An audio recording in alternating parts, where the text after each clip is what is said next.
Preying on my weaknesses. So, what I had to learn is that there has to be a balance between my compassion and empathy for other people and my compassion and empathy for myself. So, I was always out of balance because frankly, I think it's a sign of like not a high enough self-esteem. I never wanted other people to hurt or be sad or have stress.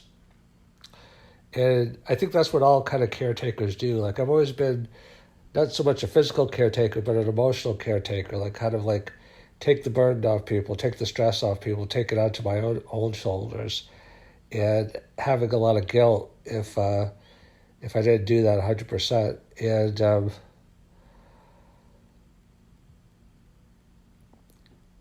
it's crazy. You almost have to like be dead emotionally before you get over it because it's like people will just prey on it. I think that was probably my major lesson to learn this lifetime. And as a result, I kept attracting and having perhaps soul contracts with people that would just abuse the heck out of me emotionally over and over again because I had to learn to set boundaries. I mean, it's hard for a person that's an emotional caretaker to set boundaries because they justify in their mind that, this is a world of love and that nobody should ever suffer.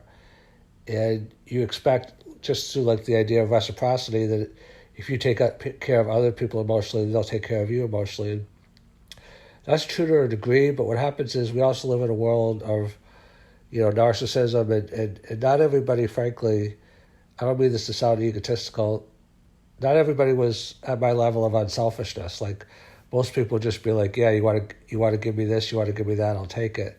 Like I always had a sense of like decency that if a person gave me something, I would take it only if it's not an injury to them, or only if I felt like I really deserved it.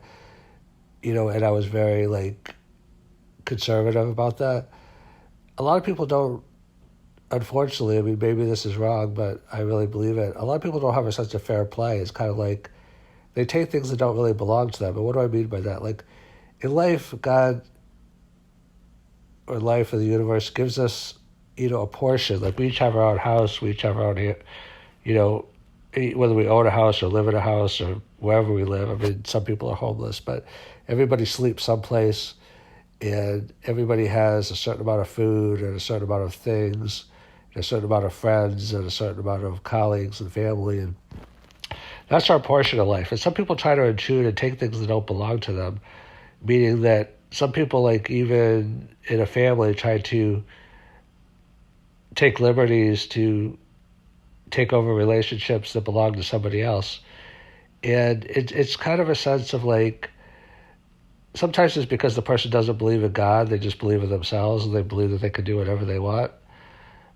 But there has to be some sense of temperance. Like, you have to be assertive in this world, but realize that not everything belongs to you.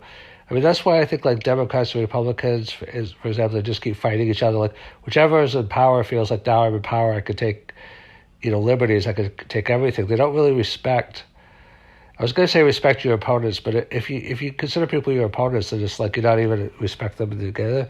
Like people pay lip service sometimes to bipartisanship, but they're not really a lot of times willing to make the sacrifices to make the other side comfortable. Like in the book, How to Win Friends and Influence People, I saw a review of it which said that in 2 months of showing genuine interest in other people, you can have greater impact than in 2 years of trying to have people be interested in you. Too many people don't do that. Like in politics, people don't try to understand. In life, people don't try to understand. And then when a few people do that, they do try to understand, they get taken advantage of as suckers. But I think the key is to like realize that you can be strong enough to let other people take advantage of you a little bit, but kind of set boundaries to know that, they're not going to do that too far. It's not good for them and it's not good for you. So preying on other people's weaknesses can only be done if you're weak. Like if you're strong, you can still show a lot of compassion for other people and try to help people, but you can balance it out with showing compassion and trying to help yourself out as well.